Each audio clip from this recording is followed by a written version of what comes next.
आजच्या भागामध्ये मुख्यतः एसटी सेगमेंट रिलेटेड सर आज आपल्याला घेणार आहेत. आज संपलं तर आज, नाही तर पुढच्या 2 भागांमध्ये मिळून एसटी सेगमेंट आपण रिलेटेड ॲबनॉर्मॅलिटीज संपवणार आहेत. आपल्याला माहिती आहे की एसटी सेगमेंट हा आपल्या दृष्टीने अतिशय महत्वाचा असतो. जे आपण मायोकार्डियल इन्फार्क्शन आणि इस्केमिया या संदर्भामध्ये एसटी सेगमेंटचं डायग्नोसिस खूप महत्वाचं असतं. लोक जॉईन होतात सर, एक 5 मिनिटं फक्त. तर एक तुम्हाला मी एक छोटी घटना सांगतो, म्हणजे की का आपल्या दृष्टीने ईसीजी महत्वाचा आहे. एक माझ्याच स्वतःच्या छोट्या प्रॅक्टिस मधली घटना अशी. एक पेशंट माझ्याकडे आला तेव्हा तो डेंटल पेन म्हणून माझ्याकडे आला. प्रायमरीली जो आला तो डेंटल पेन. त्याला डाव्या बाजूला संपूर्णपणे जॉ होता तो सुजलेला होता आणि डेंटल पेन कंप्लेंट घेऊन आला. आणि मला म्हणता म्हटलं की सर माझा लेफ्ट हँड पण दुखतोय, शोल्डर, आणि ते संपूर्ण रेफर्ड पेन मला संपूर्ण त्रास देत डेंटल पेन. तेव्हा मी त्याला म्हटलं अरे लेफ्ट शोल्डर पेन होता, पण एक ईसीजी करून घेऊया. तो म्हटला नाही सर मी फक्त डेंटल पेन साठी आलोय तुमच्याकडे, मला त्याच्या गोळ्या द्या, मी I am alright with it. पण मी त्याला म्हटलं की मला एक माझा एक स्वतःचा एक फंडा आहे की मी left shoulder pain, left hand pain असेल तर मी, किंवा चेस्ट पेन असेल लेफ्ट साइडेड, तर मी एक इन्व्हेरिएबली ईसीजी करतो. तू पाय तर तुझ्याकडे नसतील चार्जेस तर देऊ नको, आपण करून घेऊया माझ्या समान. आणि मी तो ईसीजी केला आणि त्याच्यामध्ये त्याला फ्रँक अँटेरियर वॉल इन्फार्क्ट होता, फ्रेश, संपूर्ण एसटी एलिव्हेशन होतं. म्हणजे मला त्याला सांगावं कसा प्रश्न पडला की तो माझ्याकडे डेंटल पेनसाठी आला. मी त्याला सांगणार की बाबा तुला इन्फार्क्ट बसला किंवा तुला हार्ट अटॅक आलेला आहे.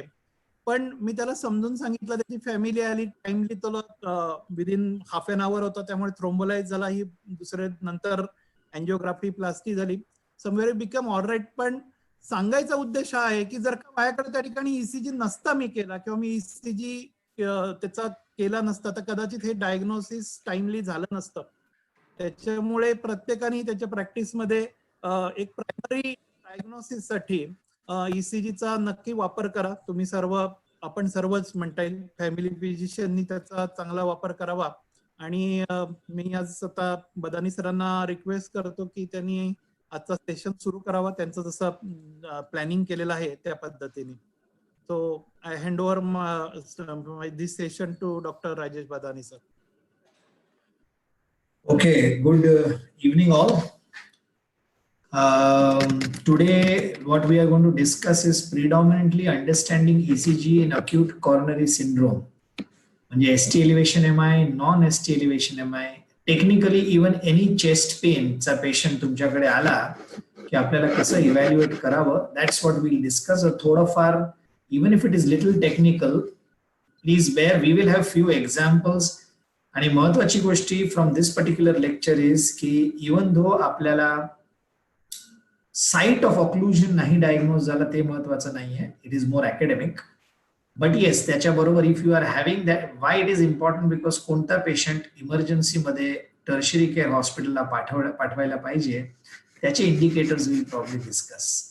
आणि त्यानंतर we will take a lot of questions because people will have a lot of questions when it comes to chest pain evaluation. So will try and keep discussion थोडा जास्त आज. Okay, so the agenda will be focus on emergency, particularly MI and unstable angina. SVT, VT me next time बोलणार आहे, which is there, and emergency drug treatment in acute coronary syndrome. I'll probably discuss it orally. So ischemic heart disease is an increasing problem and ECG is the most practical screening tool. Try to understand this next line. Disease process is dynamic and the ECG reflects the ongoing pathology. म्हणजे पेशंटला रात्री pen झाला, पण patient आपल्याकडे सकाळी आला, तर सकाळी आल्यानंतर त्याचा ईसीजी नॉर्मल आहे, does not mean patient does not have a problem. Number 1. Number 2, treat the patient and not the ECG. So always look and ask the detailed history. Chest pain किती वाजता झालं, काय प्रेसिपिटेटिंग फॅक्टर्स होते, रिलीव्हिंग factors काय होतं, rest होता की during exercise होतं, character of the pain, which is very very important, duration of the pain, intensity of the pain, because chest pain can be multiple pathologies can be involved into it. And sorry, the last is that gives an insight into the pathology. आता हे महत्वाची गोष्टी I will probably discuss later on की हा red thrombus आहे की white thrombus, white म्हणजे platelet, red म्हणजे blood clot. So this is what is very important की तुम्हाला ईसीजी द्वारा you will try to understand की हा कोणत्या प्रकारचा डिसऑर्डर आहे, ज्याच्यावर द लाईन ऑफ ट्रीटमेंट जे आपण देणार will definitely be correlated to whether it is a red or a white thrombus. Importance काय आहे ECG? The early and accurate identification of the infarct related artery on the ECG can help predict the amount of myocardium at risk and guides decision regarding the urgency of revascularization. म्हणजे काय की पेशंटला ECG वर तुम्हाला बघायला पाहिजे की हा जो एरिया आर्टरी सप्लाय करत आहे तो एरिया केवढा मोठा आहे, किती amount of myocardium is being supplied by this vessel, आणि तो जास्त अमाउंट असेल which can result in muscle damage permanently, त्या पेशंटला अर्लिएस्ट आपल्याला कॅथलॅबला शिफ्ट करायला पाहिजे आणि त्या पेशंटला आपल्याला आर्टरी ओपन करायला पाहिजे. बिकॉज आमच्या भाषेत it is time is muscle. Time गेला तर मसल गेला, आणि मसल गेला तर it's a permanent damage and the patient does not come out, और त्याची रिकव्हरी होत नाही, and he becomes a heart failure patient through his life. Now we also have to understand the limitation of ECGs. The specificity of the electrocardiogram in acute MI is limited by these are the 4 characteristics. एक आहे large individual variation in coronary anatomy. You know की coronary arteries 3 असतात, LAD, left circumflex आणि right coronary artery. तिघांमधलं variation असू शकतो. Right coronary छोटी असू शकते, सर्कमफ्लेक्स डॉमिनंट असू शकते, सर्कमफ्लेक्स छोटी असून आरसीए डॉमिनंट असू शकते, एलईडी कॅन बी टाइप 3 और टाइप 4, मोठा एरिया ऑफ सप्लाय असू शकतो. So this becomes a individual variation in humans which is there. Next is presence of pre-existing coronary artery disease, particularly in patients with a previous MI. आता पेशंटला पूर्वीला heart attack झालेला आहे, त्याला 2 blocks होते, मी एक block उघडला आणि दुसरा ब्लॉक अजूनही आहे. सो त्या पेशंटचा ईसीजी मध्ये you will not get an idea की मल्टी वेसल डिझीज आहे की सिंगल वेसल डिझीज आहे. Number 3, collateral circulation. माझी आर्टरी 90-99% किंवा 100% ब्लॉक आहे, तर त्याला कोलॅटरल्स भेटत आहे की नाही भेटत आहे. Without an angiography nobody knows. So 12 lead ECG has this limitation. आणि last case is a previous CABG. कोणाला बायपास झाला असेल तर ईसीजी मध्ये काय चेंजेस येणार, काय फरक पडणार, that you may not be able to identify every single time. म्हणून you should always look at the history, look at the ECG, try to get as much data as it is possible. आणि तुमच्या clinical practice मध्ये महत्वाची गोष्ट आहे की तो पेशंटचा जीव जाऊ नये. He should be our job. If you believe की माझा पेशंट माझ्याकडे एक ईसीजी घेऊन आला आणि त्या पेशंटचा मी जीव वाचवलं, credit definitely goes to the person who has referred the patient first. We as interventionist are in tertiary care hospitals. आमच्याकडे पेशंट जेव्हा येणार I will treat, but you are the one who will insist that you should be going to the institute, getting yourself evaluated and then treated. Secondly, the ECG is also limited by its inadequate presentation of the posterior, lateral and apical walls of the left ventricle. This is very, very important. तुम्हाला आठवत असेल, I am reiterating the fact की heart is like a cube. जे Rubik's cube तुमच्या मुलांकडे आहे त्याला किती साइड्स असतात? 6 sides. Superior, inferior, 2 in the side, 1 in the front, 1 in the back. And when we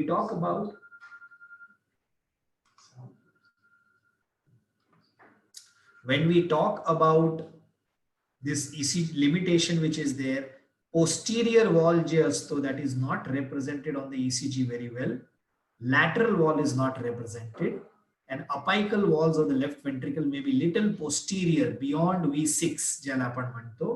So that also आपल्या 12 lead ECG मध्ये it will be difficult to pick it up. So that's why special leads आणि special ECG आपल्याला घ्यायला पाहिजे to identify where is the problem. Despite these limitations, the ECG can help in identifying proximal occlusion in the coronary arteries, which results in the most extensive, dangerous, and the most severe myocardial infarction. This is what, as a clinician, तुम्ही समजा pick up करू शकले आणि refer केलं timely, then patient's myocardium as well as his life can be salvaged very well. Now ischemia and infarction, these are two very very important things. आपण myocardial ischemia म्हणतो, myocardial infarction म्हणतो. They are not interchangeable terminologies. इश्किमिया म्हणजे रक्त पुरवठा कमी पोचतो, म्हणजे 100% पेक्षा कमी. It can be 90, 80, 70, 60 any percentage block.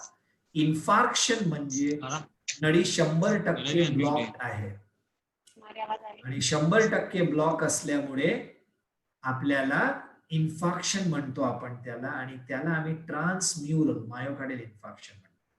So या दोघांमध्ये डिफरन्शिएट कसं करायचं is what we will try to let you no.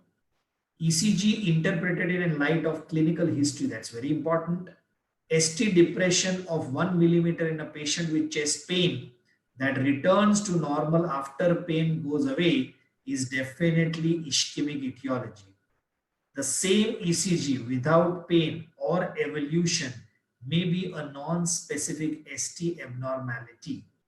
So सर्वात महत्वाची गोष्टी आहे इश्किमिया आणि इन्फार्क्शन मध्ये आपण ST सेगमेंट आणि टी वेव्ह हे दोन गोष्टी बघतो.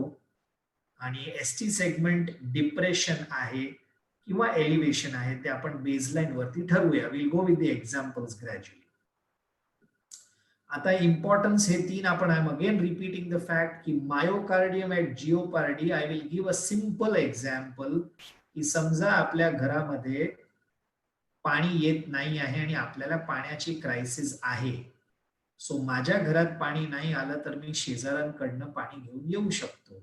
बट समजा माझा पूर्ण बिल्डिंगची टाकी, if at all it is at compromise, then there will be 20-30 houses who will have a problem. आणि म्हणून ते जास्त क्रिटिकल आहे रादर दॅन माझ्या घराचं खाली एकट्याचं पाणी न येणं.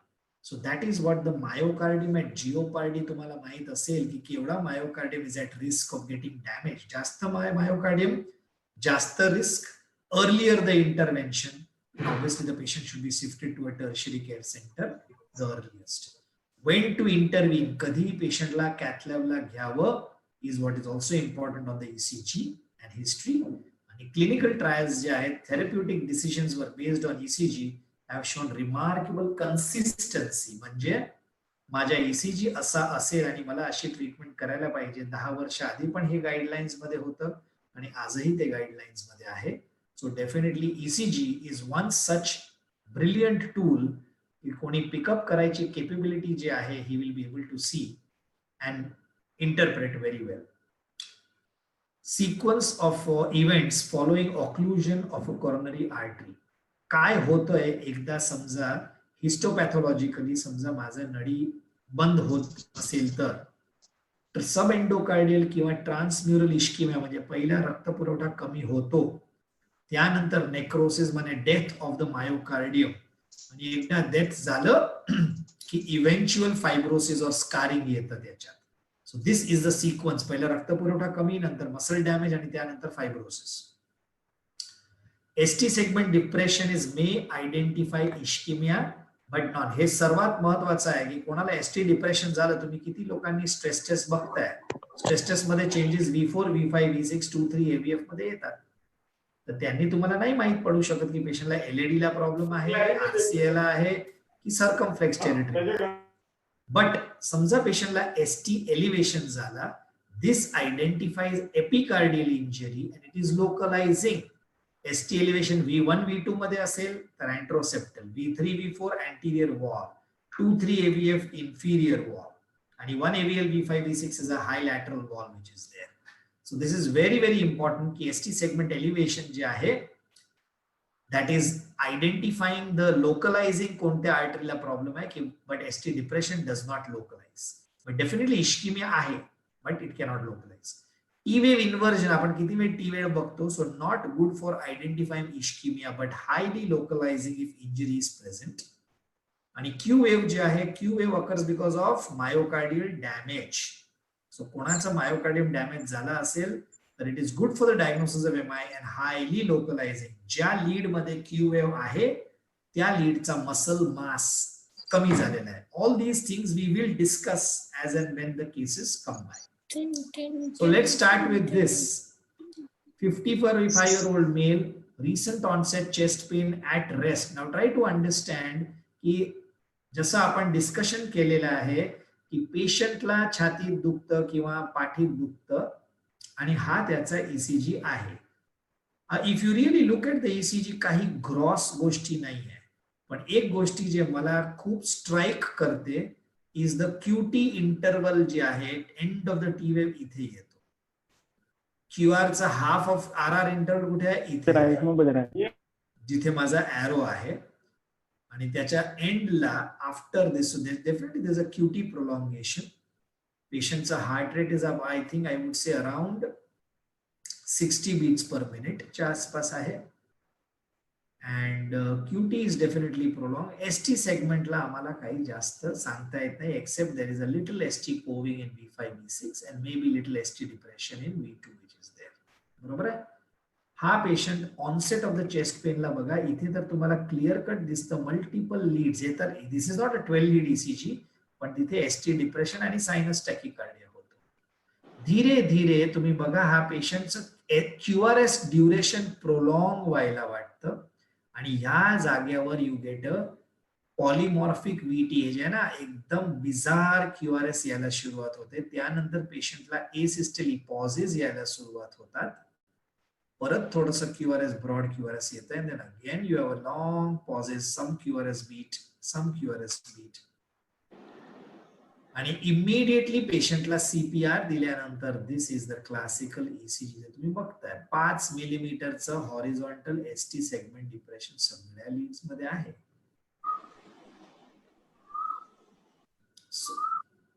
त्याच्या बरोबर this is one example. Second example I will give you. This gentleman had look at the ECG. तुम्हाला खाली महत्वाचं ईसीजी बघा, इथे कुठेही एसटी एलिव्हेशन दिसत नाही आहे, उलट एसटी डिप्रेशन दिसतो. Lead 2, lead 3, lead 1, lead AVL, lead AVF, V3, V4, V5 आणि V6 सगळीकडे एसटी डिप्रेशन आहे. पण एकच जागा आहे जिथे एसटी एलिव्हेशन आहे आणि ते एव्हीआर मध्ये आहे. यू रिमेंबर आपण एव्हीआर साठी बोलत होतो आहे. So try to just look at this ECG. हा एक अजून एक ईसीजी आहे. अक्यूट चेस्ट पेन, 45 वर्षाचा व्यक्ती आहे. याला पण बघा कुठेही एसटी एलिव्हेशन नाहीये, पण इथे बघा ST depression V4, V5, V6, lead 1, lead 2, lead 3, lead AVF. परत इथे एव्हीआर ला किती मिलीमीटर एसटी एलिव्हेशन आहे? 4 मिलीमीटर एसटी एलिव्हेशन आहे. सो एव्हीआरचं काय होतं ते आपल्याला माहित नव्हतं, but we will again come back to that. So lead AVR is a step child lead, म्हणजे आपण कधीच बघत नाही एक्सेप्ट इन एरियाज जेव्हा आपण प्रॉब्लेम मध्ये असतो. Lead AVR is a mostly ignored but very valuable lead in clinical electrocardiography. आणि what does it tell you? Acute coronary syndrome मध्ये AVR मध्ये ST elevation आला तर left main coronary artery obstruction आहे, acute anterior wall MI due to proximal LAD occlusion आहे आणि unstable angina आणि triple vessel disease. याच्यामुळे तुम्हाला AVR मध्ये ST elevation भेटू शकतो. सेकंडली acute pulmonary embolism मध्ये पण होऊ शकतो. And these are the primary things. So please try to understand की AVR lead जे आपण जास्त बघत नाही सिरियसली, त्या AVR lead मध्ये इट्स व्हेरी रेलेव्हंट की जे मागचे तिन्ही पेशंट्स बघितले त्यांना ऑस्टियम ऑफ लेफ्ट मेन किंवा ऑस्टियम ऑफ LAD मध्ये सिग्निफिकंट टाईट लिजन होतात. आणि this is the ostial LAD which is there. Ostial left main आहे, इथे LAD LCX आहे जिथे तुम्हाला narrowing दिसतो on angiogram which is there. Okay, now let's look at this patient. This gentleman was a 52-year-old male. He had history of shortness of breath since 2 hours आणि आपल्याकडे ECG आपल्याकडे hospital आला होता. So look at this. सर्वात महत्वाची गोष्ट की पेशंटचा हार्ट रेट एकदम स्लो आहे. आता पेशंटला समजा अक्यूट कॉर्नरी सिंड्रोम असेल तर will he not get sinus tachycardia which is the first manifestation? The answer is yes, but still then the patient has bradycardia थोडासा. Okay, agreed. दुसरं काय दिसतं तुम्हाला? थोडंसं एसटी सॅगिंग लीड 1 मध्ये, लीड 2 आणि 3 मध्ये, आणि V1 आणि V2 मध्ये बघा तर V2 V3 मध्ये टॉल टी वेव्स दिसतात आपल्याला. Definition of tall T waves is की precordial chest lead more than 10 millimeter or more than the height of the R wave is a sign of a tall T wave. Number 2, just look at the angle ST segment आणि T wave चा angle बघा. very sharply demarcated. पण जेव्हा normal patient असतो ST आणि T wave आपण differentiate नाही करू शकत. So with all these possibilities, we come to this sign, which was the first sign described by Shamroth, which was with the ST-T complex. And you look at the normal, ST segment blends imperceptibly into the T wave. And जेव्हा तुम्हाला horizontal level येतो and then followed by a tall T wave, हा जो आहे, ST-T junction is clearly visible. आणि number 2, जेव्हा हे small square 3 पेक्षा जास्त स्मॉल स्क्वेअर असेल, that also is one of the earliest signs of ischemia. त्या पेशंटचा आम्ही अँजिओग्राफी केला, LAD LCX एकदम नॉर्मल, RCA हे बघा, it's a dominant right coronary artery आणि दिस व्हाईट कलरचं सॉफ्ट टिश्यू जे तुम्हाला लाईट व्हाईट दिसतो आणि इथे पण याचा तो हा ब्रांच आहे ते पण कट ऑफ आहे बघा, इथे इथून नॉर्मल दिसतो पण इथून इथपर्यंत छोटा झालेला आहे, म्हणजे there is a blood clot at the origin of the mid RCA. आणि दुसरा शॉट घेतल्यानंतर एवढा सॉफ्ट क्लॉट होता की पेशंटचं पूर्ण क्लॉट डिझॉल्व झाला आणि इकडनं पण तो क्लॉट म्हणजे क्लॉट ऑटोलाइज होऊन सिस्टमिक सर्क्युलेशन मध्ये निघून गेला. Very rarely we see this kind of stuff in our clinical practice. पण या पेशंटला डिस्लिपिडेमा सोडून काहीच रिस्क फॅक्टर नव्हता. So this is one of the very important factors की कोणताही चेस्ट पेन आला, rule out that it is not ischemic heart disease and you need to evaluate him very well. A normal ECG does not rule out ischemic heart. That is one of the very important signs. कोणाला छातीत दुखतं आणि ECG normal असेल तर please त्याला घरी पाठवू नका. त्याचं ट्रॉप्टी करा, समजा 1 तासापेक्षा जास्त चेस्ट पेन असेल तर, आणि ट्रॉप्टी समजा नेगेटिव्ह असेल तर तो लो रिस्क म्हणून पेशंट घरी जाऊ शकतो. Secondly, when not having angina, the ECG can be normal even when there is a severe triple vessel disease. So ECG चे लॅक्यून तसेच आहे की ऑनसेट ऑफ पेन जेव्हा असेल आणि पेशंटला पेन नसेल लेट्स से, तर त्यांनाही इश्केमिक हार्ट डिसीज असू शकतो. Now let's come to the understanding की एसटी डिप्रेशन आणि एसटी एलिव्हेशन कशामुळे होतं. नॉर्मल जे इंडिव्हिज्युअल आहे हे बघा, ब्लू लाईन जे दिसतो हा वेक्टर आहे, हे रिपोलरायझेशनचा आहे आणि हा डिपोलरायझेशनचा आहे, बरोबर आहे.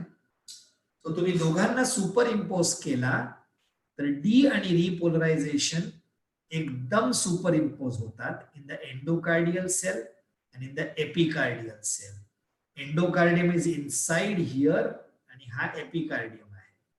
And you know ki depolarization occurs from endo to the epi, inside out, but repolarization occurs opposite, epi to endo.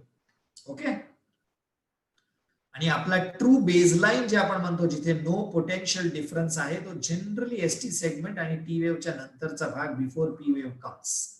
आणि या ट्रू बेसलाइनच्या वर एसटी सेगमेंट वर गेलेला आहे की खाली गेलेला आहे, we have to take a call on that. Now try to understand subendocardial जेव्हा इंजरी असेल, इंजरी कुठे आहे, एंडोकार्डियम जवळ, पोटेन्शियल डिफरन्स कुठे असेल, इथे बिटवीन द एंडोकार्डियल व्होल्टेजला, एपिकार्डियल व्होल्टेजला काहीच प्रॉब्लेम नसणार. सो काय होणार आहे, एंडोकार्डियम टू एपिकार्डियम जेव्हा होईल तर डिपोलरायझेशनचा वेक्टर असा जातो आणि because of the sub endocardial injury डिपोलरायझेशनचा वेक्टर उलटा जातो, म्हणून एसटी सेगमेंट डिप्रेशन येतो कोणत्याही पेशंटला ज्याला सब एंडोकार्डियल इंजरी असणार आहे. सिमिलरली सब एपिकार्डियल रिजन बघा, the problem of voltage will be in the epicardial region. एंडोकार्डियमला काहीच प्रॉब्लेम नाही आहे. हे समजा रेड पोर्शन थोडा वर लिफ्ट झालेला आहे, तो तसाच ST segment will be elevated आणि in sub epicardial injury patients ST segment elevation occurs. आणि अंडरस्टँड की या बाजूला ईसीजी बघितलं तर एसटी एलिव्हेशन दिसतो, पण V1 ची लीड जी राईट साइडला आहे तिथे ST depression which is called reciprocal changes, या बाजूला एलिव्हेशन असेल तर याचे रेसिप्रोकल चेंजेस म्हणून एसटी डिप्रेशन होईल. बट सब एंडोकार्डियल इंजुरी मध्ये V1 जे आहे इथे दोघांमध्ये एसटी डिप्रेशन स्क्रीनच गेले. Are you guys able to see?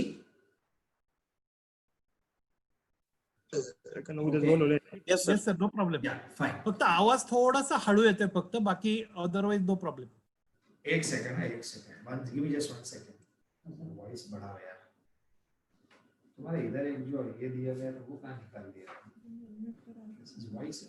That is what is required here. ऐसा रखो. Yes, that's better. Now it's audible? हा, छान येतोय सर आता. Okay, sorry. I think I was Yes, sir. holding it the other way. Sorry. Okay, so now let's come to the transmural injury. Transmural आपण म्हटलं होतं ना की नडी 100% बंद होणार. सो हे जे ट्रान्सम्युरल इंजुरी आहे, Where is the screen? हा. Sampling through electrically silent area into the cavity, म्हणजे ही कॅव्हिटी जी आहे तिथे खूप सायलेंट एरिया असणार. And in the cavity, all initial deflections are directed away from the thing. हे वेक्टर बघा सगळीकडनं सेपरेट जातो. So always you will get a Q wave, and the Q wave is a sign of a myocardial infarction, which is a transmural injury मुळे. Got it? Now let's see the evolution of MI. This is also very important because patient तुमच्याकडे normal ST elevation, T wave, pathological Q, old MI हे सगळ्या phases मध्ये तुमच्याकडे येऊ शकतो. पेशंटला रात्री चेस्ट पेन झाला, तुमच्याकडे सकाळी आला, 12 तास गेले, 12 तास मध्ये पेशंटला समजा क्यू वेव्ह येऊ शकतो. और पेशंटला चेस्ट पेन झाला, इमिडिएटली अर्धा तासात तुमच्याकडे पेशंट आला. So how will you help? So एकदम अर्लिएस्ट ईसीजी जे ए पेशंट आहे, he comes within 30 minutes to 1 hour. ईसीजी एकदम नॉर्मल दिसतो, पण pain is classical angina related. So म्हणून क्लिनिशियन, जैसे डॉक्टर केसकरांनी तो एग्जांपल दिला, if the patient has classic chest pain, forget the ECG, you send the patient, let him wait in an emergency of the hospital and we can then take care. Second आहे ए आणि बी, नंतर directly बी ला proceed होतो. बी ला काय होणार आहे? पहिला टॉल टी वेव्स यायला सुरुवात होते, पण एसटी सेगमेंट अजूनही एलिव्हेटेड नाही आहे. तिकडनं त्याला आपण hyper acute T wave changes म्हणतो. त्यानंतर this is marked ST elevation stage C, आणि डी मध्ये थोडासा क्यू वेव्ह यायला सुरुवात करतो. एसटी एलिव्हेशन थोडा कमी होतो. Terminal part of the T wave inversion येते. This is the fourth phase. Fifth phase तेच आहे की प्रॉपर एसटी सेगमेंट कम्प्लिटली जातो आणि टी वेव्ह इन्व्हर्जन येतो आणि क्यू वेव्ह ऑलरेडी इस्टॅब्लिश्ड आहे डी मधनच, म्हणजे ई लाही तेच भेटणार. एफ ला कधीतरी क्यू वेव्ह अजून डीप होऊ शकतो. आर वेव्ह ची हाईट ठीक ठाक, और you have a normal T wave which is going to be there. So this are evolution of acute MI कसं होतंय, आणि त्याच्यासाठी तुम्हाला महत्त्वाची गोष्टी आहे की यू नीड टू अंडरस्टँड की कोणत्या फेज मध्ये आहे. नंबर 5 आणि नंबर 6 ई आणि एफ मध्ये आला म्हणजे इन्फॅक्ट इव्हॉल्व झालेला आहे. डी मध्ये आले ऑल्सो इन्फॅक्ट थोडासा इव्हॉल्व आहे. बट ए बी आणि सी कंडिशन अशी आहे जिथे तुम्ही थ्रोम्बोलाइज करू शकता किंवा प्रायमरी एंजियोप्लास्टीसाठी पेशंटला घेऊ शकता. आता एक्झाम्पल 5 आणि 6 यायला किती वेळ लागेल साधारणतः तासांमध्ये अंदाज? काय म्हटले सर? 5 आणि 6 फिगर सर 5 आणि 6 जे आपण म्हणतो तो साइन जे आहे ना sir, that is more of necrosis. So 48 hours नंतर, 24 to 48 आवर्स नंतर इन्फॅक्टच्या फायब्रोसिस होतो आणि क्यू वेव्ह येतो. आणि इन्फिरियर वॉल डिपेंड्स कोणता वॉल पण आहे. अँटीरियर वॉलला मायोकार्डियम जास्त असतो, इन्फिरियरला मायोकार्डियमची थिकनेस कमी असते. सो इन्फिरियर मध्ये क्यू वेव्स आधी येतात, अँटीरियर मध्ये क्यू वेव्स यायला थोडा वेळ लागतो. So that is also differentiating. Okay. So now आपण आहोत V3 1 hour जे आहे नंतर. बघा क्यू वेव्ह वाला एसटी सेगमेंट बघा किती आहे. त्याच पेशंटला वेगळा पेशंट आहे 1 day मध्ये बघा क्यू वेव्ह अजून भरपूर डीप झालेला आहे, पण 24 तास झाल्यानंतर एसटी अजूनही जास्त आहे, but not as much as 1 hour. 2 दिवसानंतर क्यू एकदम डीप झालेला आहे आणि एसटी सेगमेंट अजून कमी झालेला आहे. आणि 1 week मध्ये हे जे नॉचिंग दिसतं ना Q S, followed by R hardly काय आहे ते येतो notching which is there in the QRS आणि नंतर you get only a T inversion which is there. So हे ECG आपण on an average 48 to 72 hours नंतर बघू शकतो in majority of the situations.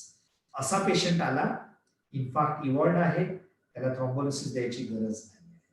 किंवा इथे पेशंट आला जिथे क्यू आलेला आहे, एसटी खूप कमी आहे, पेशंट म्हणतो मला पेन नाही आहे किंवा कमी आहे, अशा पेशंट्सला तुम्ही थ्रॉम्बोलाइज करू नये. एक चॅलेंज येतो 6 तासानंतर पेशंट आला आणि असा ECG जे डे 1 डे वाला आहे दिसायला लागलं, then it is a discretion की पेन कधी किती आहे सिव्हिअर, एसटी एलिव्हेशन किती आहे, amount of myocardium at jeopardy किती आहे. असा सिच्युएशन मध्ये जिथे डायलेमा असतं, थ्रॉम्बोलायसिस दिल्यापेक्षा if you shift the patient for a plasty, that is definitely going to save more myocardium as compared to late thrombolysis. Because late thrombolysis मध्ये benefit to the patient is very less आणि artery 100% बंदच राहते. Now coming to localizing myocardial infarction from ST segment elevation. If you remember, हा परत revision आहे. Lead V1 to V4 is anteroseptal with anterior wall. Sorry, it's not anteroseptal, anterior wall आहे. V1 and V2 alone असेल तर septal आहे. V1 to V4 असेल तर anterior wall झाला. V5 V6 lateral, 1 AVL high lateral. V1 to V6 plus minus 1 AVL is an anterolateral, 2-3 AVL is inferior. V4R is right ventricular and V8 V9, V7 V8 V9 is a posterior MI which is there. याच्यात सर्वात difficult जे आहे in the descending order, सर्वात easy हे 4 आहेत, 5. हे जे 2 आहेत आर व्हेरी डिफिकल्ट, म्हणजे तुम्हाला स्पेशलाइज्ड लीड्स घ्यावे लागेल. V4R म्हणजे right sided leads which are there. So V4R will be the exactly the right place जिथे रेग्युलर V4 लेफ्ट साइडला असणार आहे. V7 V8 V9 is anterior, mid आणि पोस्टीरियर ॲक्झिलरी लाइन जे असते, पेशंटला थोडासा लेफ्ट लॅटरलला टिल्ट करा, नॉब टाका, स्टिकिंग लावा आणि त्याला तुम्ही हे ECG असे घेऊ शकता. ST deviation vector जे आहे points to the dominant area of cardiac injury, revealing the site and the size of the area at risk and the location of the occlusion of the culprit. This we will come to ST segment vector. Okay, आता now I am going to inferior wall, anterior wall MI मध्ये. हे थोडा algorithm you will have to bear with me. ST segment elevation V1, V2 आणि V3 मध्ये आहे. तर तुम्ही बघा की V1 चे एस्टिमेशन 2.5 मिलीमीटर पेक्षा जास्त असेल, और राइट बंडल ब्रांच ब्लॉक आहे, और Q आणि QRBP आणि ST elevation, and definitely it is a proximal LED territory. त्याची स्पेसिफिसिटी 100% आहे, पॉझिटिव्ह प्रिडिक्टिव्ह व्हॅल्यू 100%. त्याच पेशंटला ST depression more than 1 millimetre आहे, 2-3 AVF.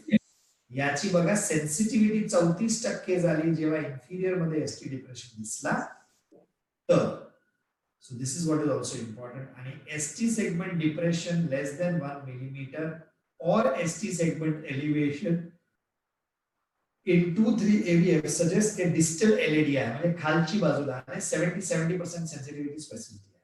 I'll again explain you vectorially नंतर. And now look at the right sided diagram. आपण Anthovan's triangle बनवलेला आहे. If I take horizontally, he lead 1 आहे, ही lead 2 at 60 degrees, जिथे आपलं normal axis of the heart is, lead AVF is +90, lead 3 is 120, AVL is -30 आणि AVR is -60. Left साइडला जे 12 lead ECG आहे त्याच्यामध्ये तुम्हाला दिसणार V1, V2, V3 मध्ये ST एलिव्हेशन आहे, बरोबर आहे. V2 मध्ये Q वेव्ह दिसतो मला थोडासा, आणि V5 V6 मध्ये ST डिप्रेशन, लीड 2-3 AVF ला ST डिप्रेशन 1 आणि AVL मध्ये ST एलिव्हेशन आहे. आता समजून घ्या की हा जो ब्लॉक आहे ब्लॅक कलरचा, हे LED इथनं सुरू होते, ब्लॉक इकडे आहे, हा फर्स्ट डायगोनल आहे ज्याला मी D1 म्हणतो, हा फर्स्ट सेप्टल आहे ज्याला आपण S1 म्हणतो. ब्लॉक D1 पेक्षा आधी असेल, S1 पेक्षा आधी असेल तर प्रॉक्सिमल एलईडीचा लीजन, तो वेक्टर कुठे जातो, it is going superiorly and towards the right arm, बरोबर आहे. आपल्या नॉर्मल वेक्टर कशा जातो, असा जातो लीड 2 मध्ये. सो लीड 2 च्या जवळ जाणारा वेक्टर समजा is going more towards the right, तो काय होणार आहे, लीड 2, 3 आणि एव्हीएफ ला एसटी डिप्रेशन येणार, 1 आणि एव्हीएल ला एसटी एलिव्हेशन येणार बिकॉज पेशंटला डायगोनलच्या वर ब्लॉक आहे म्हणून. आणि सर्वात महत्वाचं V1, V2, V3 ला एसटी एलिव्हेशन येणारच आहे. बट लीड 2, 3 एव्हीएफ जे नेगेटिव्ह आहे एसटी डिप्रेशन म्हणजे it's a very proximal area. Try to understand की अशा पेशंटला आपण थांबण्यापेक्षा डायरेक्ट पामीसाठी पाठवलेलं बरं. This patient can immediately die suddenly if treatment is not received or achieved in the next few days. Look at this ECG. इथे तुम्ही बघणार की V1, V2, V3, V4, V5, V6 ला एसटी एलिव्हेशन आहे, बरोबर आहे. या बाजूला बघा लीड हे 3 आहे, लीड एव्हीएफ आहे, त्यालाही एसटी एलिव्हेशन आहे, करेक्ट. याला लोक काय म्हणतात, ग्लोबल एमआय आहे. अशी काही टर्मिनॉलॉजी नाहीच आहे बाबा. There is nothing like global MI. You have to understand की पेशंटला इन्फिरियर लीडला समजा एसटी एलिव्हेशन आहे आणि अँटिरियरलाही आहे, तो पेशंटचा ब्लॉक खालच्या बाजूला असणार बिलो द डायगनल आणि सेप्टल, आणि बिलो असल्यामुळे ST elevation is noted in inferior and lateral lead, whereas इथे because if the entire anterior wall is affected, V3, V4, V5, V6 मध्ये complete ST एलिव्हेशन आहे. But vessel एकच block आहे. पण मागचा पेशंट प्रॉक्सिमल ब्लॉक होता, आताचा patient distal block आहे. मागचा पेशंट हे ब्लॅक हॉरिझॉन्टल लाईन बघा खूप मोठा आहे, म्हणजे large area of myocardium and jeopardy, आणि इथे ब्लॅक लाईन थोडी छोटी आहे म्हणजे लेस एरिया. पण ECG is looking very bad. म्हणजे bad looking ECG does not mean की आर्टरी मध्ये ब्लॉक वर असणार आहे किंवा मल्टिपल आर्टरीजला ब्लॉक असणार आहे. This is very very important to understand what to do. Okay, now example मध्ये आपण इथे दाखवायला इच्छुक आहोत की पेशंटला चेस्ट पेन आहे, तर इथे कुठे एसटीटी चेंजेस दिसत आहेत आपल्याला. Very clear cut V2, V3 आणि V4 ला टॉल टी वेव्स आहे. माइंड यू एसटी सेगमेंट खाली 1 किंवा 2 मिलीमीटरच वाढलेला आहे, आणि लीड 2, 3 एव्हीएफ मध्ये एसटी डिप्रेशन आहे. म्हणजे ब्लॉक हे कुठे आहे, this is definitely in the proximal LAD. Now let's talk about ECG in acute inferior myocardial infarction. Perhaps coming to the same algorithm, ST segment elevation in lead 3 is more than in lead 2, and ST depression in one AVL or both of more than 1 millimeter. If it is present, yes, I have 90% sensitivity and 70% specific, that it's an inferior wall MI. In addition, ST segment elevation in V1 and V4 are or both म्हणजे proximal RCA with RV infarction specificity 100% आहे. Excellent. पण हे जे V4R चा ST elevation आहे, that remains only for the first few hours. 4 तास किंवा 6 तासाच्या आत पेशंट आला तर V4R मध्ये ST elevation येतो. After that it does not remain there. If it is no, then ST segment elevation in one AVL, V5, V6 and ST depression in V1, V2, V3. This is classically suggestive of left circumflex territory infarct with a sensitivity of 83 and specificity of 96%. So try to understand की inferior wall मध्ये circumflex पण involved असते आणि RCA पण involved असते. RCA is more with the conduction system, but sometimes even you guys have to manage. I mean, even we have to manage conduction system issues which are there at that particular time. Now, let's take this example. 50-year-old man with chest pain. हा तुमच्याकडे clinic मध्ये काढलेला ECG असेल. So what will you look at and what is your interpretation? सर्वात simplest thing I will tell you is lead 2, 3 आणि AVF मध्ये gross ST elevation आहे. Q अजून आलेला नाही आहे, म्हणजे पेशंट बराच चांगला विंडो पिरियड मध्ये आहे. लीड AVL आणि 1 मध्ये स्ट्रॉंग ST डिप्रेशन आहे, ज्याला आपण रेसिप्रोकल चेंजेस म्हणतो. V1 मध्ये ST एलिव्हेशन आहे आणि V2 मध्ये ST डिप्रेशन आहे. याचा मीनिंग काय, याला असोसिएटेड RV MI पण आहे. इन्फिरियर वॉल पण आहे आणि it is mostly right coronary artery. कशाला? मेजर वेक्टर जे इंजरीचा आहे it is located towards lead 3 more than lead 2.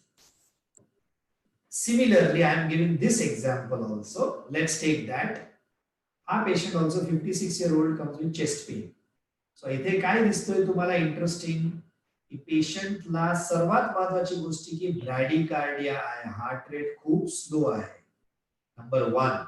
Number 2, ST elevation in lead 3 is more than in lead 2. Lead AVN has got ST depression. V1, V2, V3 ला ST depression आहे with a V4, V5. Important गोष्टी तुम्ही इथे बघा long lead 2 मध्ये हे जे last line आहे तिकडे P wave upright PR interval QRS ST elevation परत P upright QRS PR interval आणि क्यूआरएस हे 3 बरोबर आहे. चौथं बघा काय होत आहे P wave P wave P wave P wave inverted झालेला आहे. So what does this mean? Inverted P wave in the inferior leads in the presence of myocardial infarction suggests very proximal RC occlusion.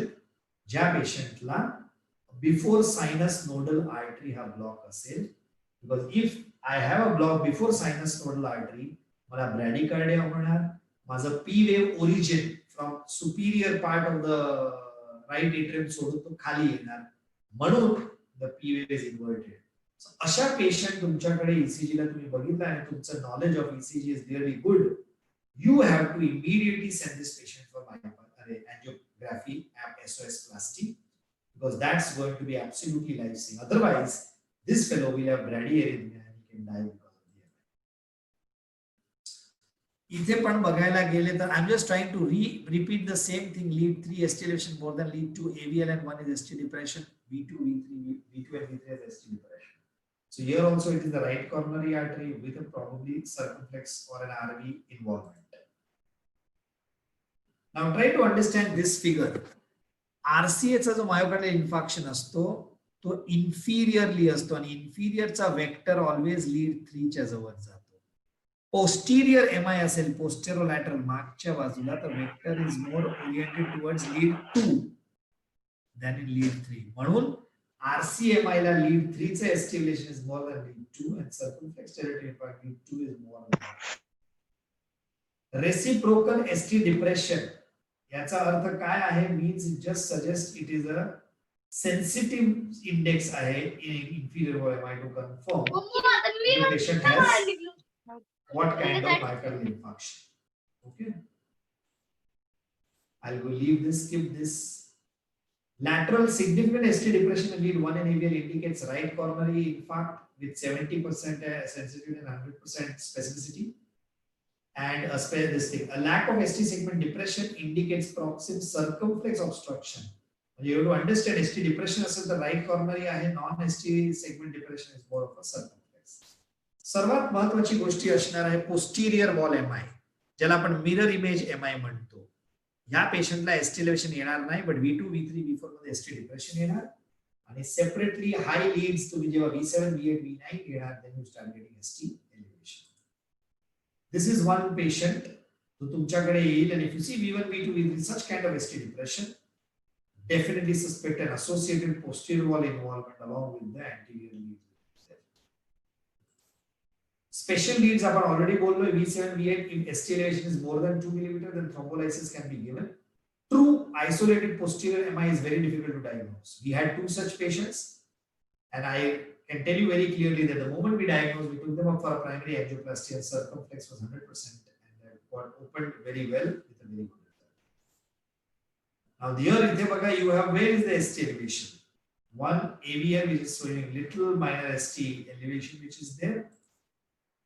Now, T-wave inversion is relatively non-specific, may be caused by many non-cardiac conditions like body habit, posture, digestion, abdominal problems, and when indicative of infarction is very specific for localization. The ST segment elevation असेल त्याच्याबरोबर T-wave changes, plain isolated T-wave changes ला it's very difficult to say whether it is specific or non-specific. Now, let us discuss this patient. Sorry.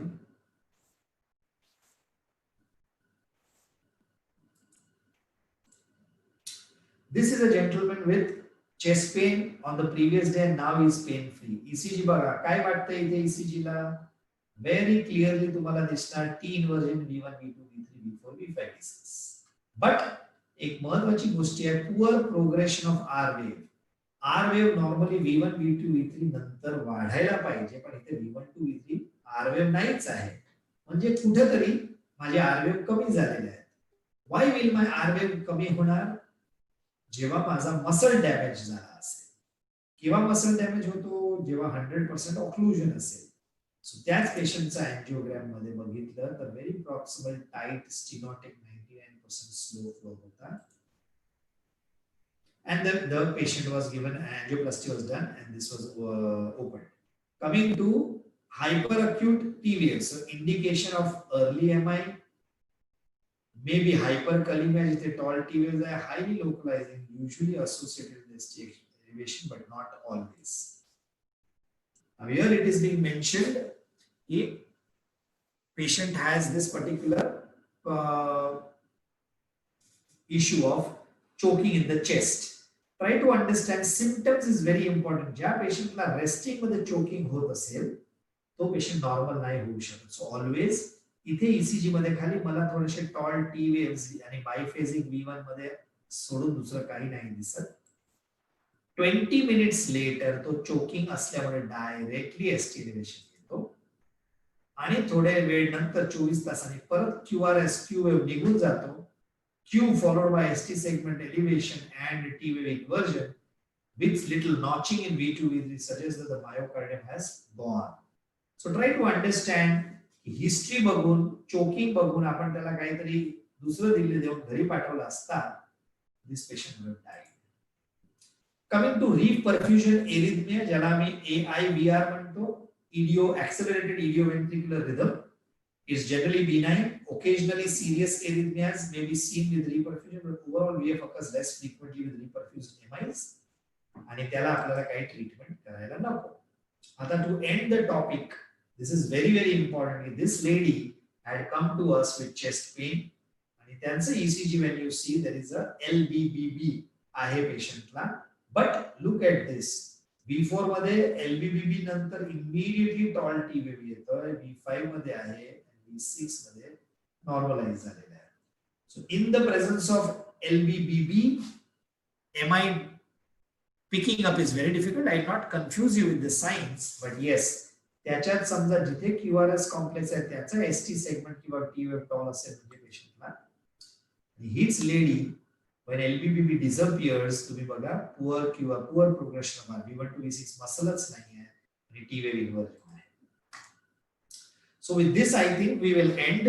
I thought I wanted to mainly highlight ST depression's mechanism, ST elevation's mechanism, and two more things are very important. आपण red clot versus white clot म्हणत होतो. तो red clot मध्ये 100% occlusion आहे पेशंटला आणि पेशंटला ECG मध्ये ST elevation येणार आणि तो पेशंटला थ्रॉम्बोलाइज करायला पाहिजे with tenecteplase or streptokinase. हाच पेशंट समजा ST डिप्रेशन घेऊन आला. The ST depression is because of subendocardial injury, because of platelet aggregation मुळे हे होतंय आणि प्लेटलेट ऍग्रिगेशन झाल्यामुळे आपल्याला थ्रोम्बोलिसिस नाही द्यायला पाहिजे because thrombolysis itself can enhance platelet aggregation आणि पेशंट वर्सन होऊ शकतो in ST depression वाला patient vis-a-vis patient was ST elevation. Secondly, the drugs that are very important की कोणालाही चेस्ट पेन आला आणि तुम्हाला रेफर करायचं माहित आहे की या अनस्टेबल अंजायना आहे किंवा MI पण तुम्ही पिकअप केला OPD मधनं तर 3 drugs is what you should always use. Number 1 is Dispirin 325 milligrams chewable tablet. Second is Clopidogrel समजा तुमच्याकडे असेल तर 8 टॅबलेट द्यायला पाहिजे. Ticagrelor असेल तर 2 tablet 180 milligram. Atorvastatin 80 milligram. Pantoprazole समजा दिला आला तर but these 3 drugs should be given to the patient before he reaches the hospital which is there. Okay, so I think Rosuvastatin 40 milligram. Rosuvastatin 40 किंवा Atorvastatin 80 दोन मधनं कोणतेही एक दिलं तरी चालेल, no problem. Okay, so now do we have any questions? Sir hyper acute T wave बद्दल थोडं सांगाल का? समजा एखादा पेशंट चेस्ट पेन मध्ये आला आणि टॉल टी वेव्ह साठी क्रायटेरिया काय पकडायचा, म्हणजे hyper active T wave? No so tall T वेव्हचा क्रायटेरिया आहे की प्रीकॉर्डियल लीड मध्ये टी वेव्ह ची हाईट 10 मिलीमीटर असायला हवी आणि लिम्ब लीड मध्ये 5 मिलीमीटर पेक्षा जास्त असायला पाहिजे. नंबर 1. नंबर 2, इव्हन तो 10 मिलीमीटर नसेल पण पेशंटचं QRS ची हाईट V3 V4 मध्ये, कारण की त्यापर्यंत टॉल आर वेव्ह यायला लागतो, त्याची हाईट आणि टी वेव्ह पेक्षा कमी असेल तरी आपण त्या टी वेव्हला टॉल म्हणू शकतो. But I think go by the criteria of 5 and 10 millimeter in limb lead and chest lead, which is there. That I think helps you. Yeah, Dr. Dalvi wanted to ask something. Ajay Kumar Dalvi. You can unmute yourself and ask the question. Hello, sir. Yes. Hello. Ha, bola, bola. Sir clopidogrel, aspirin आणि atorvastatin combination मध्ये का देत नाहीत after angioplasty वगैरे? हा, त्याचं महत्व सांगतो. कारण की जेव्हा आपण स्टेंट बसवतो, पेशंटला प्लेटलेट ऍग्रिगेशन असतो. प्लेटलेट ऍक्टिव्हेशनचे जे मेकॅनिझम्स तुम्ही बघणार, एक असतं COX-2 इनिबिटर्स असतो, सायक्लो ऑक्सिजनेस पाथवे, जिथनं ऍस्पिरिन ऍक्ट करते. दुसरं जे असतं हे एडीपी रिसेप्टर अँटॅगनिस्ट वाया, ज्याला आपण टिकाग्रेलॉर, क्लोपिडोग्रेल, प्रासुग्रेल हे सगळे त्या मार्गे ऍक्ट करतात. GP2B3 इनिबिटर्स जे आहेत, ज्याला आपण टायरोफिबॅन म्हणतो, जे इंट्राव्हिनसली आम्ही प्लास्टिक करताना कोणाला देतो, तेही अँटी प्लेटलेट आहे, but they are intravenous anti platelet. So पेशंटचं प्लेटलेट ऍग्रिगेशन ज्या मार्गनी आपण ब्लॉक करू शकतो, आता आपल्याकडे 3 मार्ग आहेत, 2 ओरल, 1 इंट्राव्हिनस. तर यांनी तुम्ही बघणार की पेशंटचं प्लेटलेट पूर्णपणे इनिबिट होतात आणि patients do not come to with repeat procedures साठी येत नाही. हीच गोष्टी 20 वर्ष आधी जेव्हा क्लोपिडोग्रेल नव्हतं तेव्हा टिक्लोपिडिन अवेलेबल होतं आणि पेशंट्सला तुम्ही बलून अँजिओप्लास्टी करत होते. स्टेंट्स 1994च्या आधी नव्हते, तो पेशंट परत रिपीटेडली यायचा. So I believe the important part is the drugs which are acting. Angioplasty नंतर मला 2 पाथवेज दोन्ही ब्लॉक करायला पाहिजे, त्याच्यासाठी डेफिनेटली 2 ड्रग्स देतो आपण, पर्टिक्युलरली 1 वर्षासाठी. आणि दुसरं महत्व आहे की स्टेंट च्या वर एंडोथिलियल लाइनिंग येतो after the stent is given, नवीन एंडोथिलियम. त्या एंडोथिलियम लाइनिंगला कंप्लीट करण्यासाठी इट एटलीस्ट टेक 6 महिन्यापर्यंत लागतं. म्हणून आम्ही सांगतो की dental extraction, any other ophthalmic procedure किंवा एनी सर्जरी 6 महिने मिनिमम आणि वर्षाच्या आत करू नये. कारण की तुम्ही अँटीप्लेटलेट्स बंद केले आणि तिकडे त्यांची एंडोथिलियम पूर्ण फॉर्म झाली नसेल आणि पेशंटला तिथे क्लॉट बसला, तर you can have a massive infarct.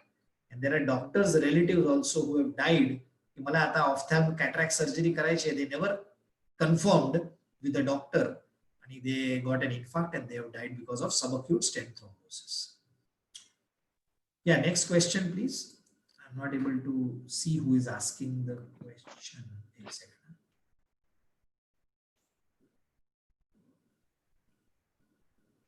There are some question in chat box.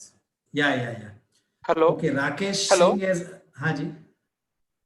What is the role of nitrates in initially along with Disprin and rest of the antiplatelets? So nitrates, let me tell you, in 2020 जिथे आपण आता बसलेलो आहे, never give nitrates to a patient from your OPD if you're going to send him to an outside hospital, because patient ला inferior wall MI असेल तर can precipitously fall, the blood pressure can fall and patient probably can collapse and die.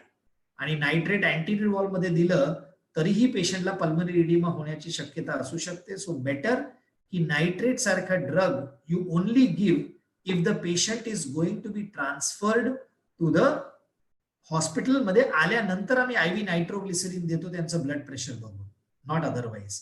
So नायट्रेटचा role life वाचवण्यासाठी अजिबात नाहीये. उलट Disprin, clopidogrel आणि atorvastatin definitely saves life. Patient जिवंत येऊ शकतो. कधीतरी ब्लड क्लॉट थोडा डिझॉल्व्ह झाला तर पेशंट तुमच्याकडे पोहोचू शकतो.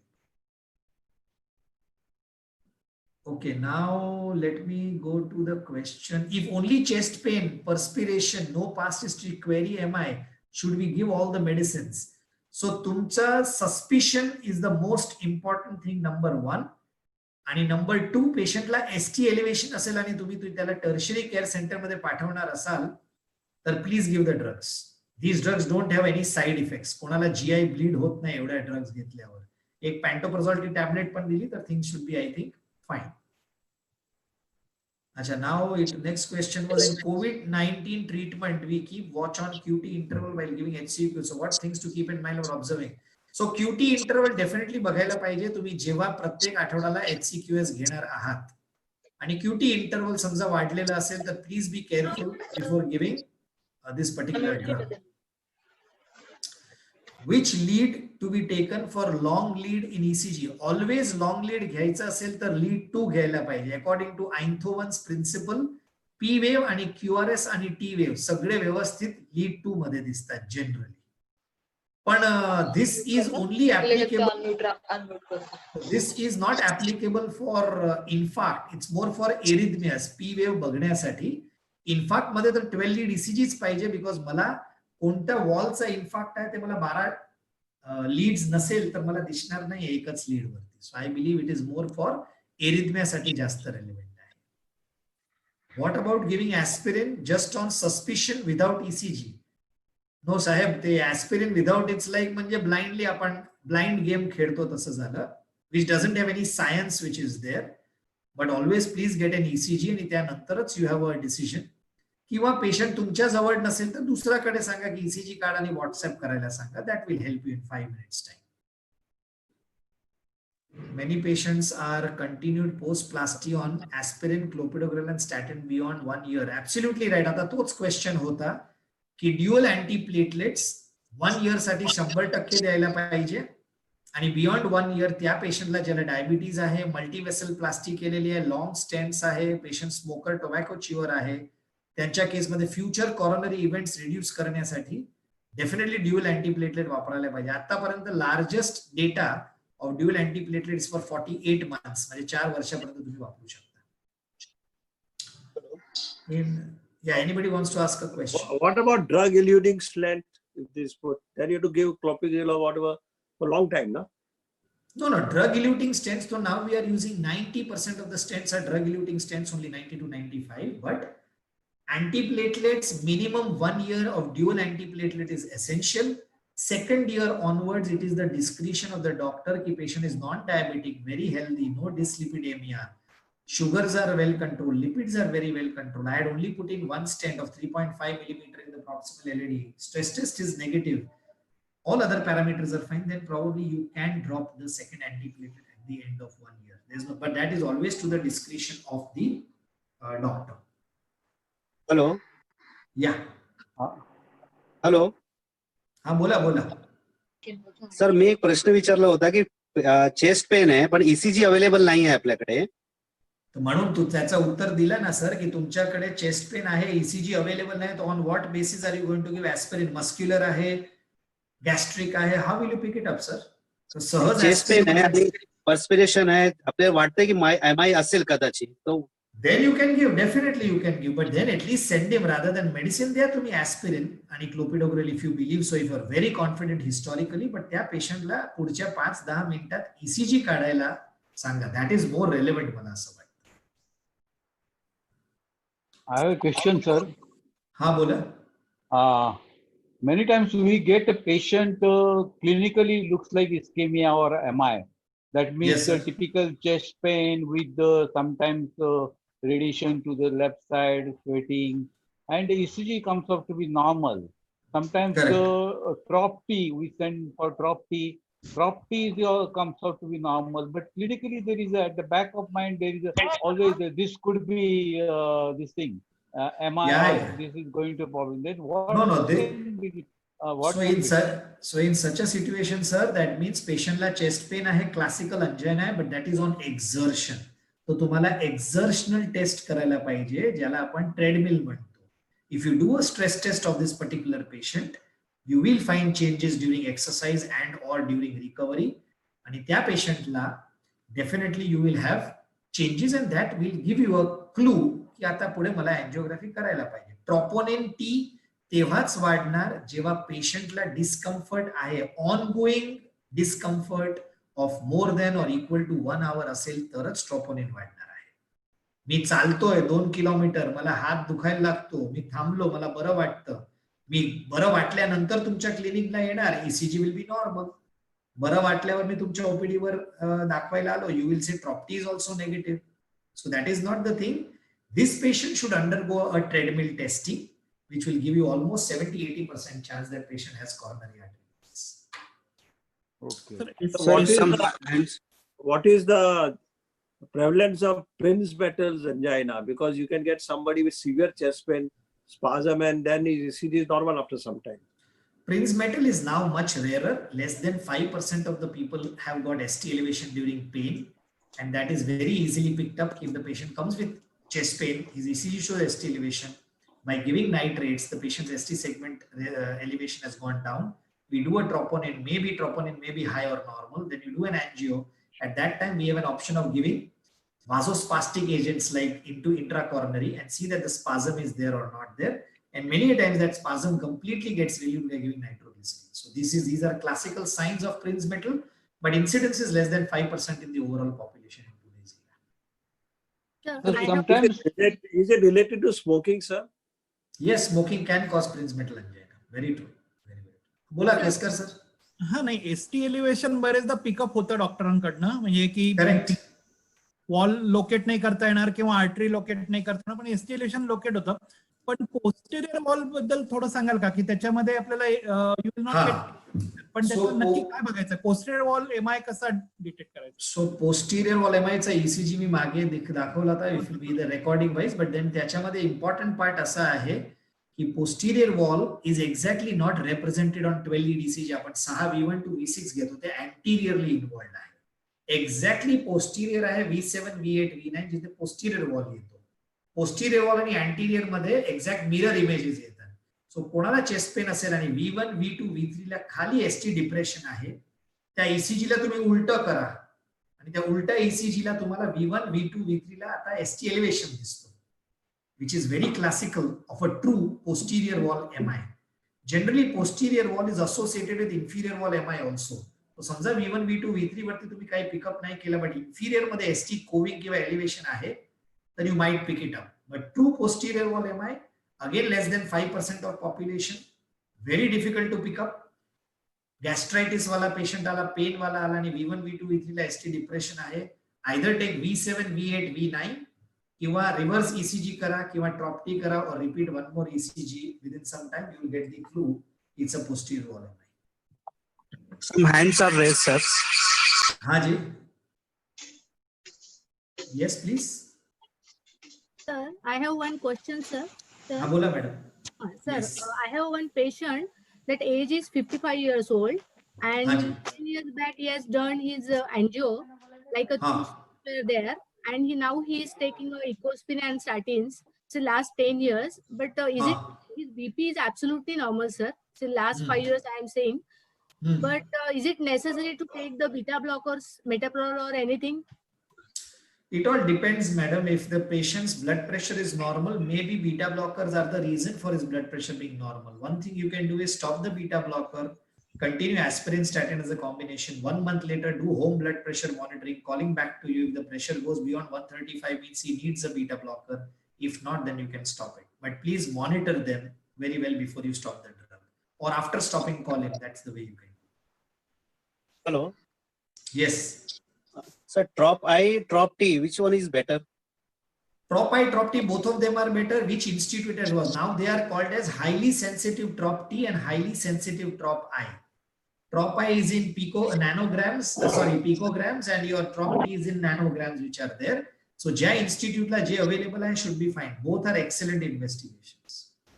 Chest pain चा किती तासानंतर Trop I केलं पाहिजे? Always 1 hour minimum. Highly sensitive आणि always quantitative Trop I करा. क्वालिटेटिव्ह आता काही व्हॅल्यू नाहीये. Qualitative is like pregnancy test. 2 red line आली तर पॉझिटिव्ह, 1 रेड लाईन आली नेगेटिव्ह आणि फेंट आलं तर there is no answer. So do a quantitative Trop T, Trop I, and always to be done at least minimum 1 hour of chest pain. Patient 15 मिनिटाचा chest pain नाही आला, त्याला 1 तास थांबवा and do his blood after 1 to 2 hours. Generally later you do, chances of picking up are very high. Hello. Dr. Rajendra Nikam, sir. Hello. हाँ बोला doctor Nikam. Hello, तुमचा mute आहे. Dr. Hello. Kishore from back end support. So Yeah. somebody raised their hands. Haji. Samakya Yeah, here it is. One is Divekar. Dr. Rajendra Nikam. I can see the hand, but he's Hello. muted. Can So you just unmute? kindly unmute yourself, or else.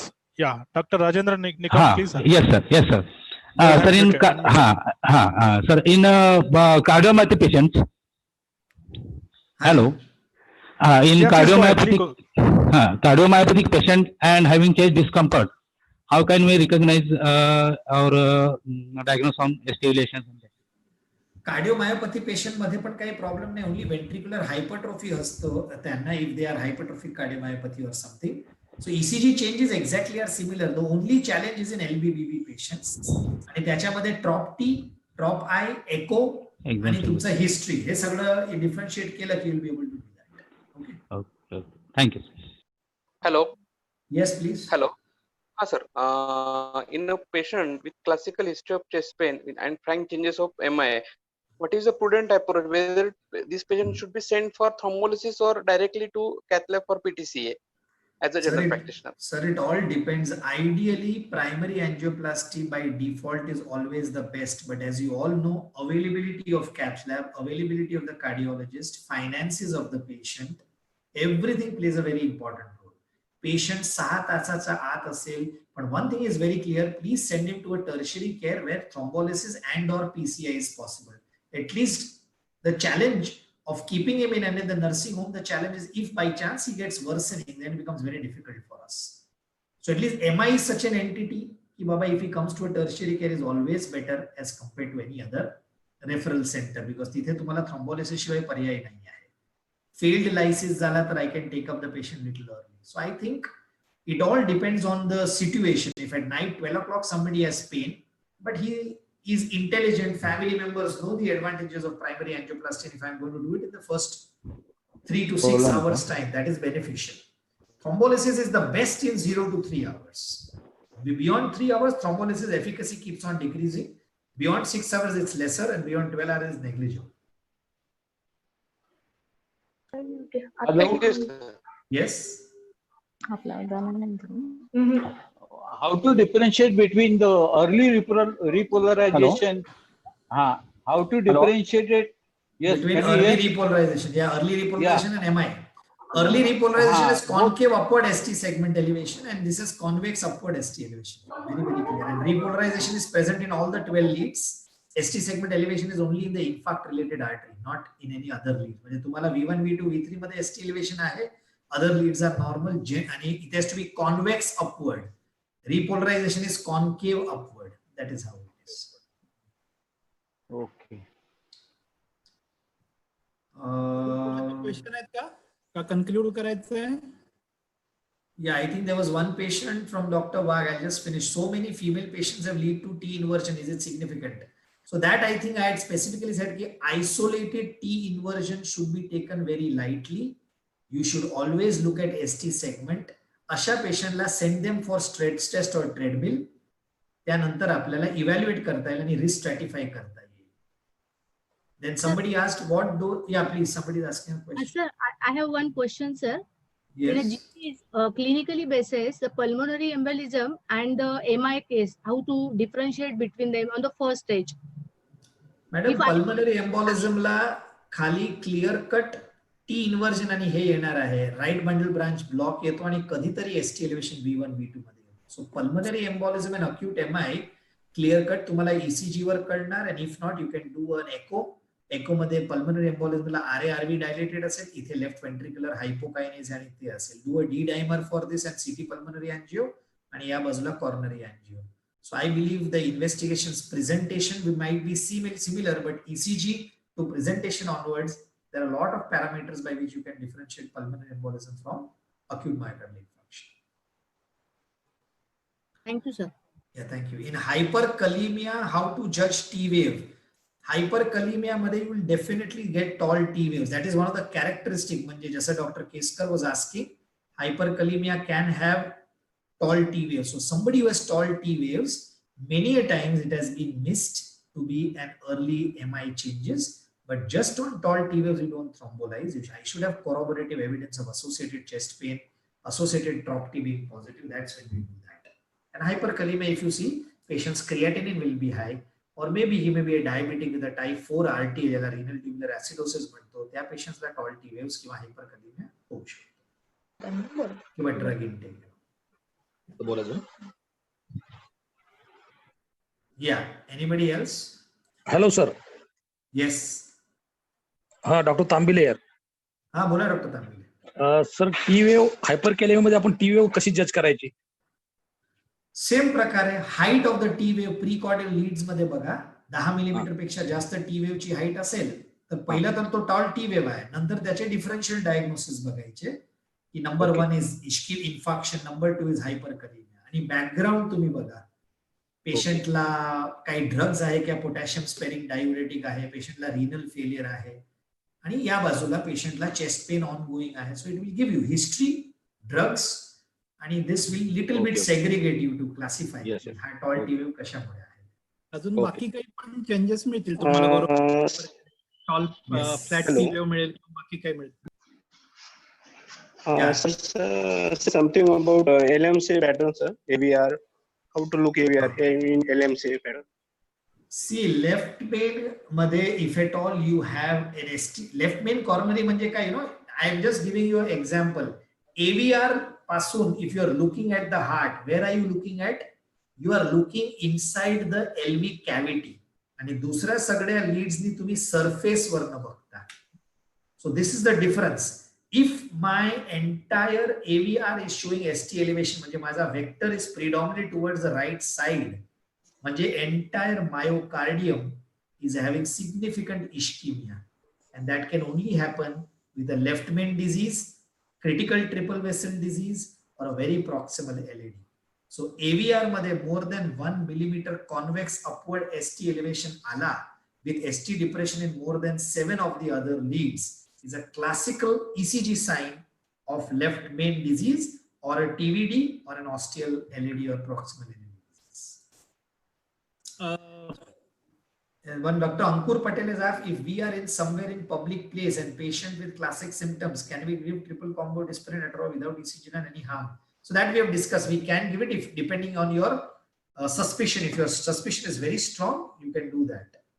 Then for how many days we have to give antiplatelets after CABG? Definitely dual antiplatelet for 1 year and then aspirin with statin lifelong. I think we have I think we have almost completed it, I believe. Okay. Thank you. Suppose somebody cannot tolerate aspirin, then what do you do? You give clopidogrel to that person.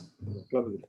We have aspirin allergy people or due to side effects. So instead of that, if he cannot tolerate, then a clopidogrel देऊ शकता along with statin lifelong. Aspirin is not. Thank you, sir. Thank you. सरांनी आज आपण thank you very much everybody. आज आपण सरांनी आपल्याला ST segment related जे आहे, एसटी एलिव्हेशन, एसटी डिप्रेशन याच्या संदर्भात आज आपल्याला गाईडलाईन दिलेले आहेत. सगळ्यात महत्वाचं लक्षात ठेवा की प्रत्येकाने ऍज फार ॲज पॉसिबल जेव्हा पेशंट चेस्ट पेनचा येईल तेव्हा पेशंटचा ECG करायला पहिल्यांदा प्राधान्य द्या, पण त्याच्यातनं क्लिअर होईल तुम्हाला की पेशंट कार्डियक आहे, नॉन कार्डियक आहे. ECG काढल्यानंतर एसटी एलिव्हेशन जर काही येत असेल तर सरांनी ECG आपल्याला दाखवले. एसटी एलिव्हेशन म्हणजे इन्फार्क्शन, हे आपल्याला आता क्लिअर झालेलं आहे. त्यात सेकंड थर्ड AVF या लीड मध्ये जर का तुम्हाला एसटी एलिव्हेशन आलं तर ते इन्फेरियर लीडला त्या ठिकाणी इन्फार्क्ट आहे. त्याच्यानंतर V1 V2 मध्ये आलं तर सेप्टल आहे, V3 V4 मध्ये आलं तर अँटेरियर, V1 to V4 आला अँटेरोसेप्टल आहे, V5 V6 ला गेला तर तुमचा लॅटरल वॉलला तुम्हाला MI, फर्स्ट आणि AVL ला आलं तर हाय लॅटरल आहे. आणि सगळ्यात महत्वाचं सरांनी सांगितलं पोस्टेरियर वॉलला तुम्हाला त्या ठिकाणी एसटी एलिव्हेशन मिळणार नाही, उलट एसटी डिप्रेशन मिळणार आहे, कारण पोस्टेरियर वॉल पाठीमागच्या बाजूला असते आणि त्याची मिरर इमेज आपण ECG चे लीड जे लावतो हे पुढच्या बाजूला लावतो. त्यामुळे त्या ठिकाणी तुम्हाला बरेचदा एसटी डिप्रेशन आणि associated changes in inferior lead तुम्हाला त्या ठिकाणी दिसणार आहे.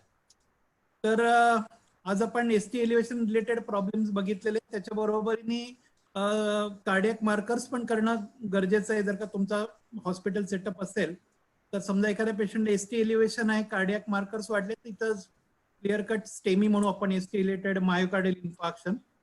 पण एखाद्याला त्या ठिकाणी एसटी एलिव्हेशन नाहीच आहे, पेशंटचे साइन्स अँड सिम्पटम्स आहेत, हे स्ट्रॉंगली सजेस्ट करतायत तुम्हाला की अरे हा MI आहे असं तुम्हाला वाटतंय, पण एसटी एलिव्हेशन मिळत नाहीये, पण कार्डियक मार्कर वाढलेत. ओके, मगाशी एक सरांनी विचारलं की ट्रॉप आय असेल, ट्रॉप टी असेल, तर कार्डियक मार्कर वाढलेत पण एसटी एलिव्हेशन नाही, तर आपण त्याला नॉन स्टेमी म्हणतो, म्हणजे non ST elevated myocardial infarction. आणि दोन्ही गोष्टी नाही झाल्या, तुमच्याकडे स्ट्रॉंगली सस्पिशन आहे की पेशंटला चेस्ट पेन आहे, स्वेटिंग आहे, त्याची क्लिनिकल हिस्ट्री सांगते, पण तुम्हाला एसटी एलिव्हेशन पण मिळत नाहीये आणि पेशंटचे कार्डियक मार्कर पण रेज नाही, पण पेशंट ऍट रेस्ट त्या ठिकाणी चेस्ट पेन आहे, तर त्याला आपण अनस्टेबल एंजायना म्हणतो. हे 3 जे घटक आहे त्याला आपण अॅक्यूट करोनरी सिंड्रोम म्हणतो. ACS जे आहे त्याच्यामध्ये 3 येते. याच्यामध्ये तुम्हाला डिफरन्शिएट करणं अतिशय गरजेचं आहे जेव्हा कुठलाही पेशंट येईल तर त्यावेळेला.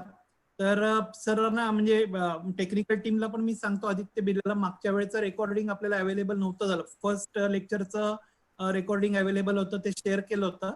तर सेकंड लेक्चर आणि थर्ड लेक्चरचं जर का रेकॉर्डिंग जर का दिलं तर लोक परत रिव्हिजन करतील पुढच्या लेक्चरला यायच्या दृष्टी आधी.